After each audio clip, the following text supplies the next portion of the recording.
Alright, first video back after 3 years, and I actually painted this mask about 3 years ago and never uploaded the footage. This was a pretty intricate design the customer had created in Photoshop, and had some trouble finding artists to take it on, but I took it on and it turned out pretty good. It's basically a monochromatic design with a little bit of color, lots of stencil work. Well, not really stencil. I mean, I create a vector in CorelDRAW and cut it out on a vinyl cutter, and it's usually used for mapping purposes. Like, it's not a stencil in the sense that you stick it on, spray, peel it off, and you're done. It's used for mapping, getting everything positioned properly, and things like that. And what I'll do is I'll peel off all the parts that are the darkest darks, and we'll start there and usually map them in with like a medium gray or something like that, and then slowly get darker and darker as we go. I'm just peeling off all of the parts and things like that that are going to get the first coats of paint, the darkest colors.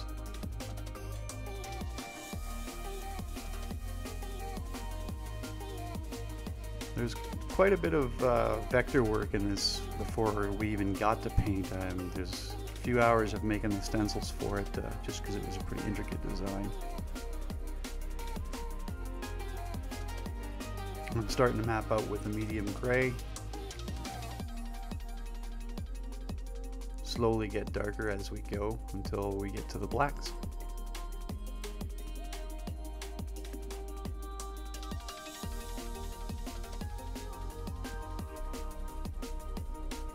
Coming in with some darker blacks to get some of the harder outlines and darker outlines.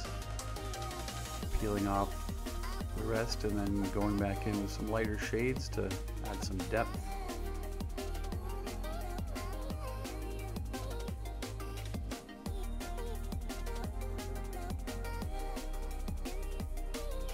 A little splash of color for fun. I tend to bounce around quite a bit. I get kind of bored of painting in one spot for too long.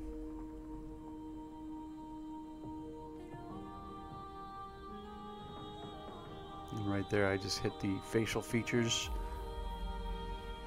just to get them mapped out, and now we'll go back into the face with some lighter tones and add the definition and things like that freehand.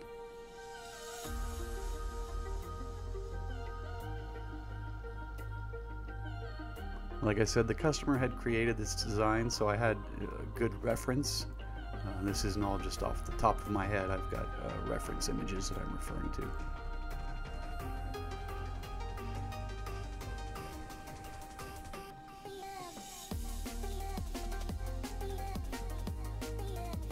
Airbrush I'm using there is a Rameses B, and I think the other one I use in this is a Richpen Mojo, Micron Mojo.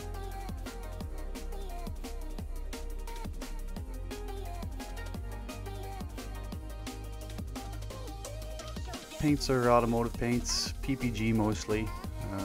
Sometimes I'll use Auto Air for their special effects, but I mostly use urethanes. Just find them easier and faster.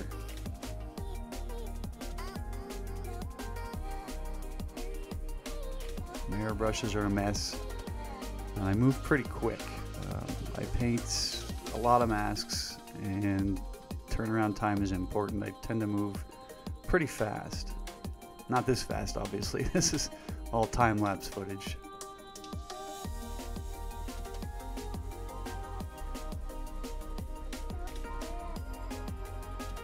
You'll see me bouncing around from airbrush to airbrush. Generally, one airbrush has the darkest color in it, and another airbrush has kind of a mid-range color, and then usually keep one for white highlights.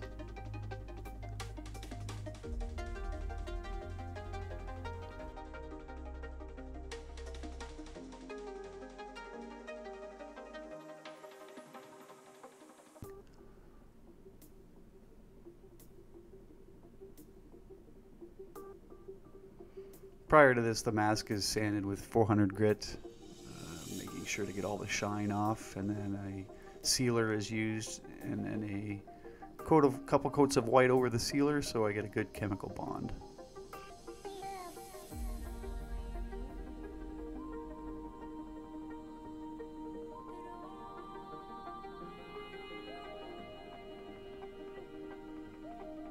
Just keep working away, peeling the stencil or the vinyl as I need to.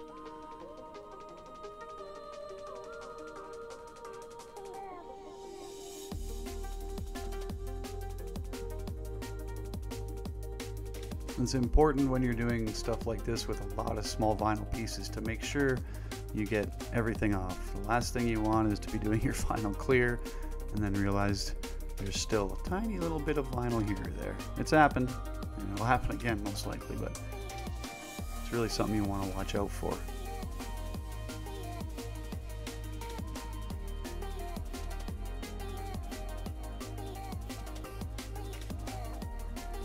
Touching up some black lines here and there with some Molotov paint markers.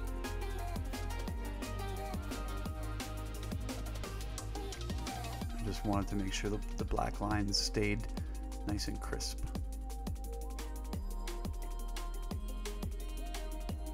It's just a thin down black that I'm using there, I believe.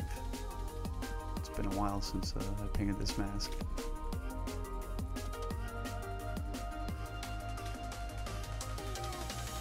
You can kind of see the wrinkles in the vinyl here and there. It'll never lay down perfectly, and it's just, again, it's just for mapping.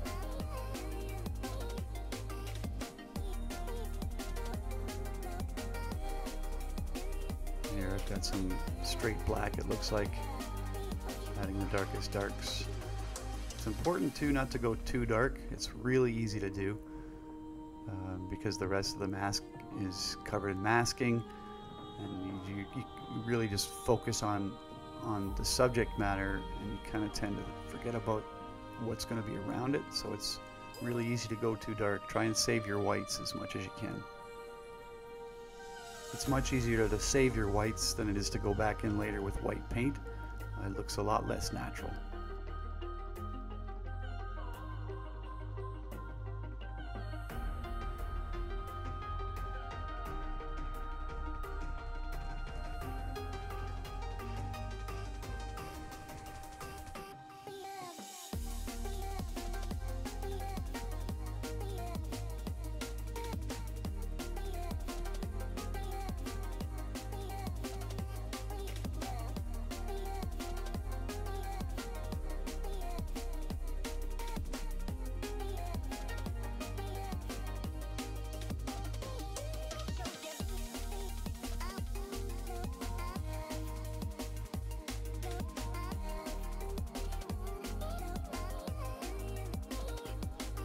Important to have your paint the right consistency and your air pressure set so you're not getting any spitting for these tiny little details.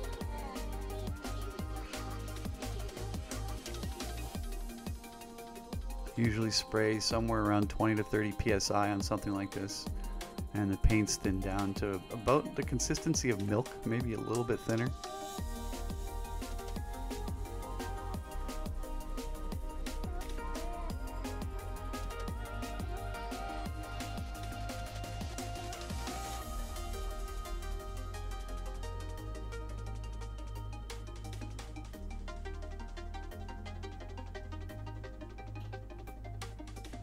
Oh, look at that, an ant came to visit and crawled across my paint can.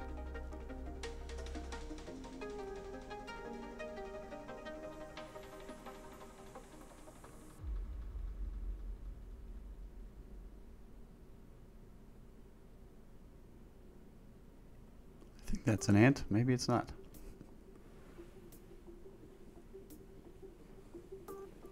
I'm just adding back in some vinyl so I can get a nice hard edge on the edge of the card there, because these are supposed to be playing cards that have sort of come to life.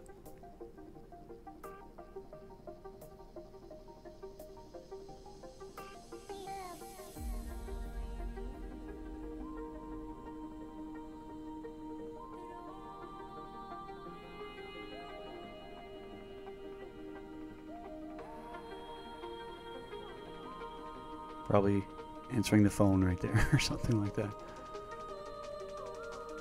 I'm going back in with an X-Acto knife and just scraping out some little highlights in the eyes there.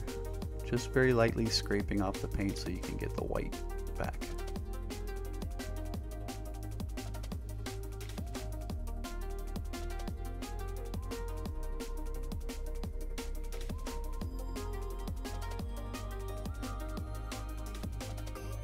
Starting on the playing cards down on the near the jaw area of the mask.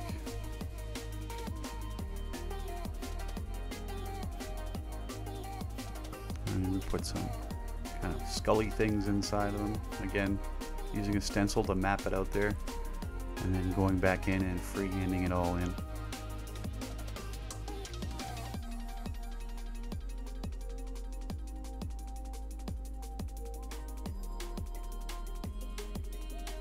Don't want them too bright, so I pushed them back a little bit with some red. Don't want the white to be standing out too much. Kind of want them to be sunken in, if you will.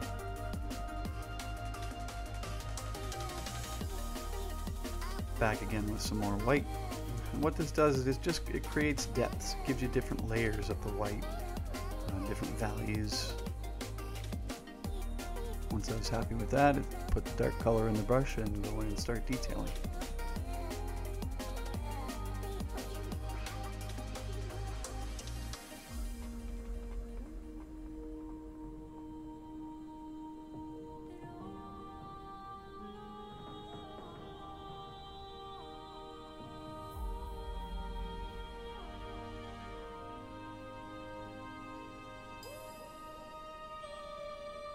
Just adding some distress kind of stuff there. You don't want pristine white. Some age.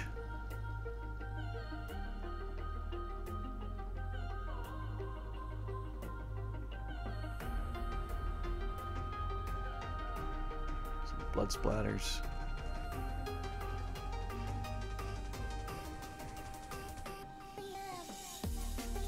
I usually have a pretty good idea of what I'm going to paint. I don't really too often work on the fly. I usually have a rendered sketch that I've provided the customer just so they know what they're getting and there's no surprises. Using some frog tape there to mask off the design so I don't get any overspray on it for the next parts. Frog tape works really well. You can get it at Lowe's or Home Depot or whatever, and you can see through it, so you can cut around it, and it's really low tack.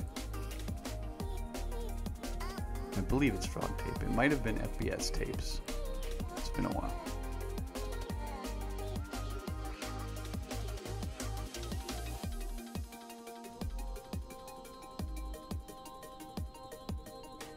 Now we're doing a bunch of card clubs and diamonds and hearts and things, and it's important to keep them lined up as best you can, so it creates we're going for a pattern here. It's not very random, so I kind of just use the edge of the vinyl as a spacer.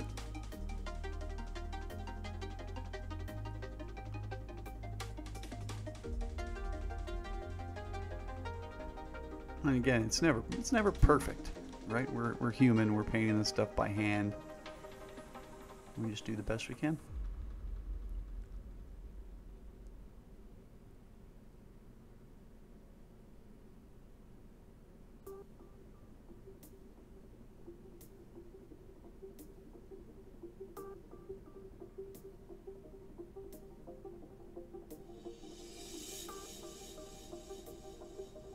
As far as time on this mask, it's probably somewhere around the 25-hour mark.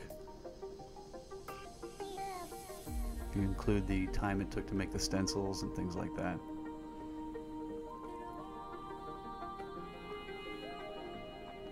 It always looks like it was painted in one sitting in these videos, but this was probably up to a week.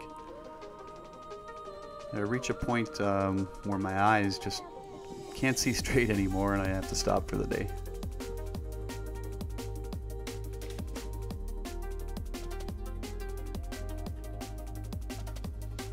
I added a little bit of pearl into the card symbols. I don't think you'll be able to see that until the end when it's clear coated though.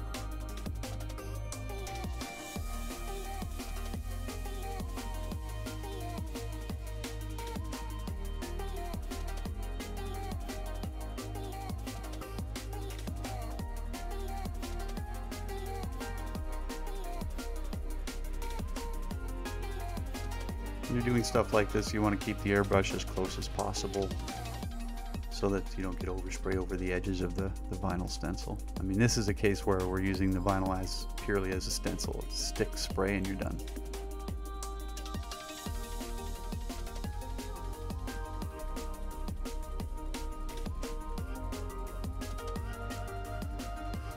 I'm going to move on to the name on the chin. It sort of has like a white highlight through the middle of it, so I'm trying to save my whites there as much as I can so I don't have to go back in and paint with white too much.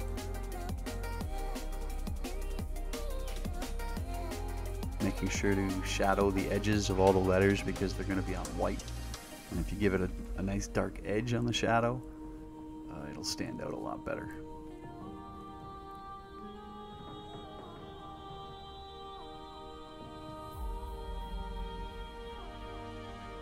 Moving on to the banner. It's just a matter of light shading and adding depth. Not too much detail there.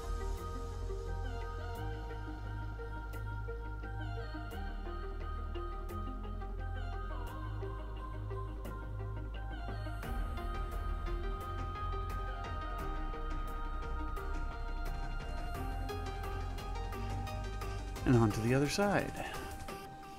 This had quite a lot of little tiny detail. Again, starting with the darkest parts that are going to be black. Painting from dark to light.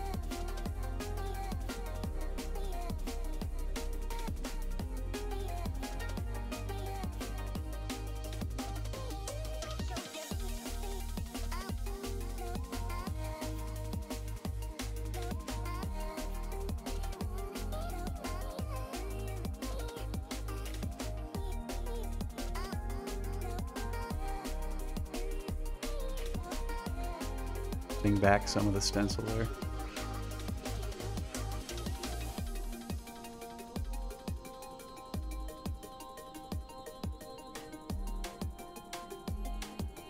This is a clock, so the numbers on the clock are all pure black. As well, I think there's some black cards and skulls and things I'm working on. Yeah, it's a tiny skull. Oh, taking a pic for the Instagram.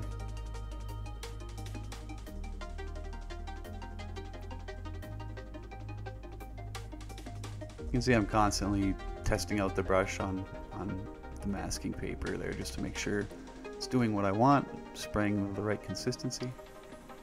As even as the day goes by and humidity and things like that change in the shop, the paint needs to be adjusted. It's, you know, it's really sensitive to the environment that it's in, how it performs.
It's working on the edges of the pocket watch. Trying to make it look as metallic as you can with one color.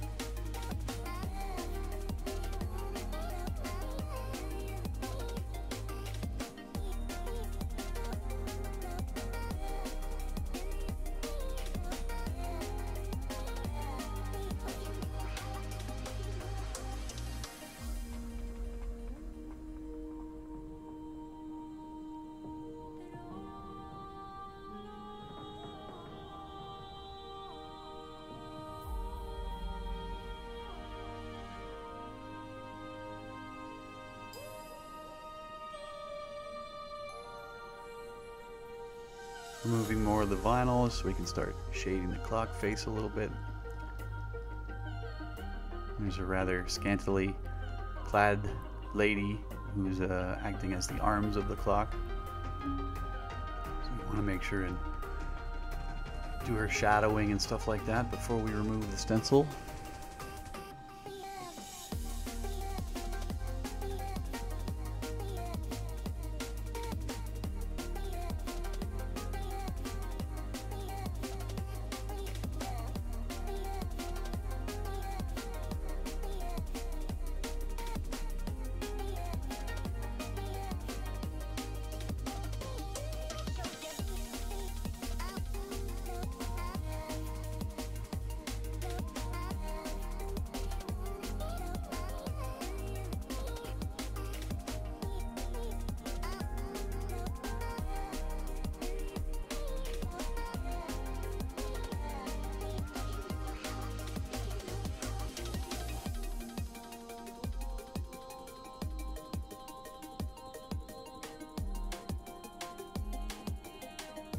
And there's some banners with some text.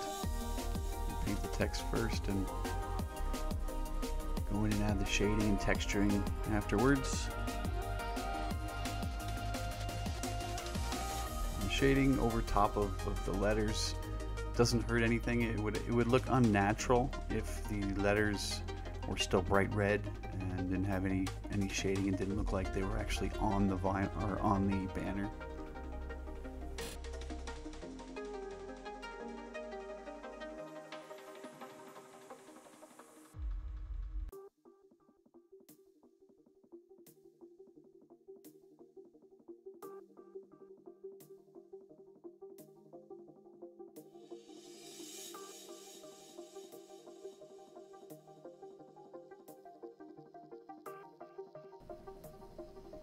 Being careful not to go too dark. It's really, really easy to do.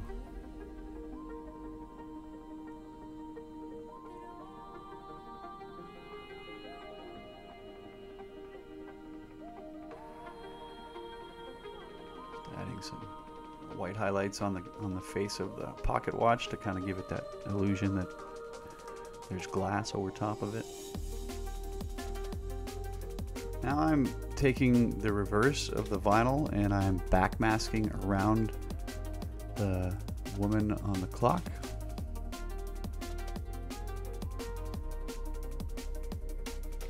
Important to be pretty precise with that, otherwise you can end up with some double lines and things like that. And then we'll probably grab some masking tape and mask around her. Or maybe not. Again, starting with the darkest darks, which is her bikini.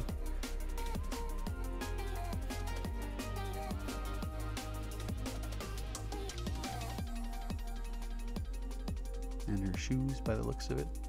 Adding some red candy over the shading. Candy is transparent, so you can see through it. And a true candy, the more coat you put on, the darker it'll get all the way to black. Doesn't matter what color it is.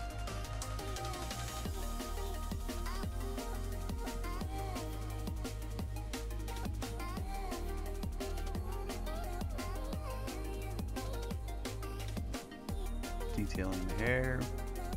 That's probably the darkest color I'm going to use. It's not quite a pure black and probably has a little bit of blue in it. I rarely use just a straight black. I remember I did have a little trouble with her face because it was just so small. I couldn't get it exactly how I wanted to. I believe I redid it once or twice.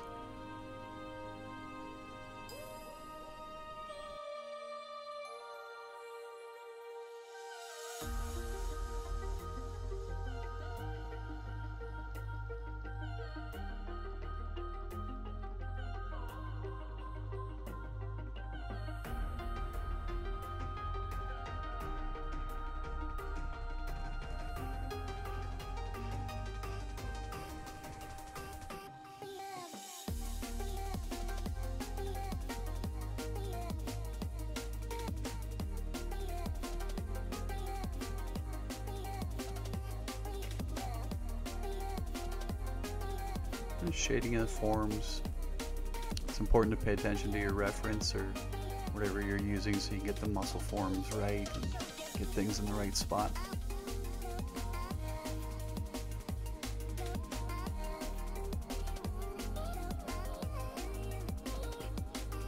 Now that I've removed all the masking, I can go in and see where I really need to get darker. You kind of want to look at the whole thing, the whole composition all together before you start getting too dark.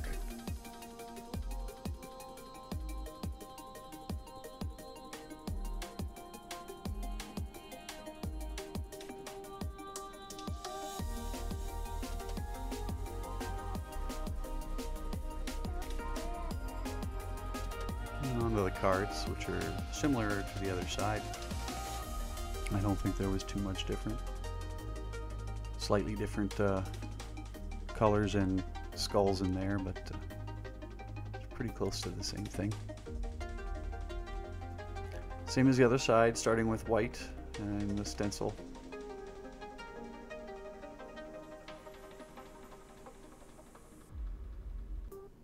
And then once I'm happy with that, go back in with the dark and add the details. Normally I would come back in afterwards with the white and do highlights, but there was really no need for highlights in the cards. Scratching in a few details there.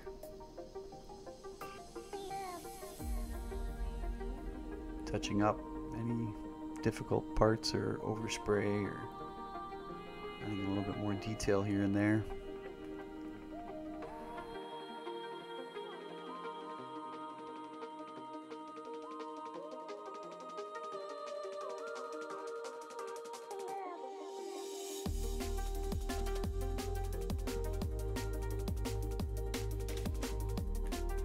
I wasn't too happy with the way that lettering was looking. It didn't have enough white in it. I went too dark, like I was talking about before, so masking it up and cutting it out by hand. And then I believe I go back in and add just some punchier whites. Get it to pop a little bit more.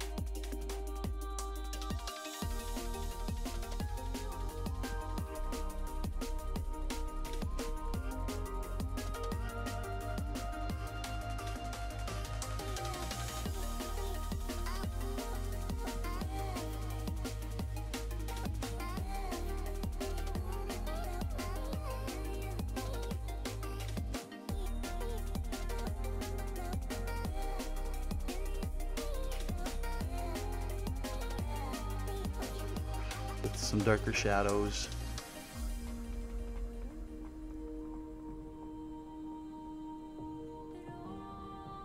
I believe it was Mike Lawali who said, "Dark to show light, light to show dark." Rest in peace. Getting close to the end. Finishing up some work on the cards.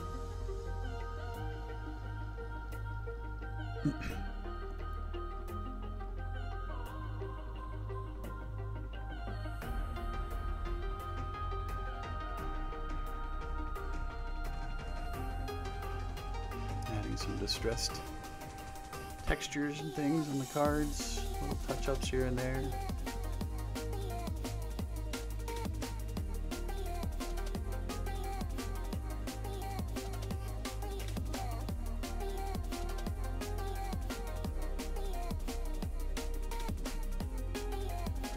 I usually come back the next day with some fresh eyes and have another look and adjust anything.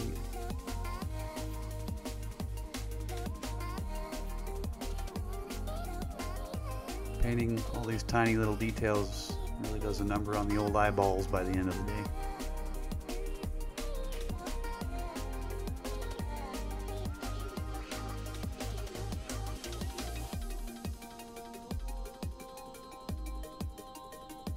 Some white highlights just here and there, very subtle.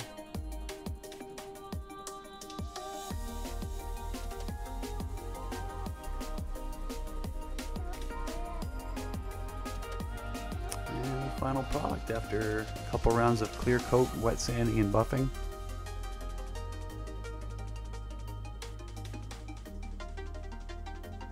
You can see that the skulls, they have depth, but they're not, you know, jumping right out. They're kind of sitting in the background. You can see a little bit of the red pearl that's in the black paint.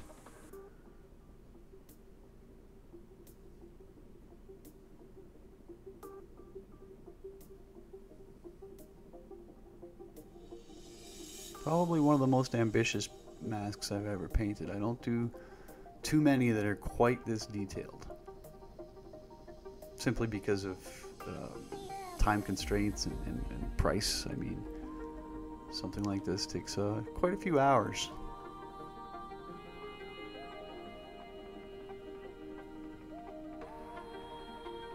There you have it. Thanks for watching, and there'll be more to come.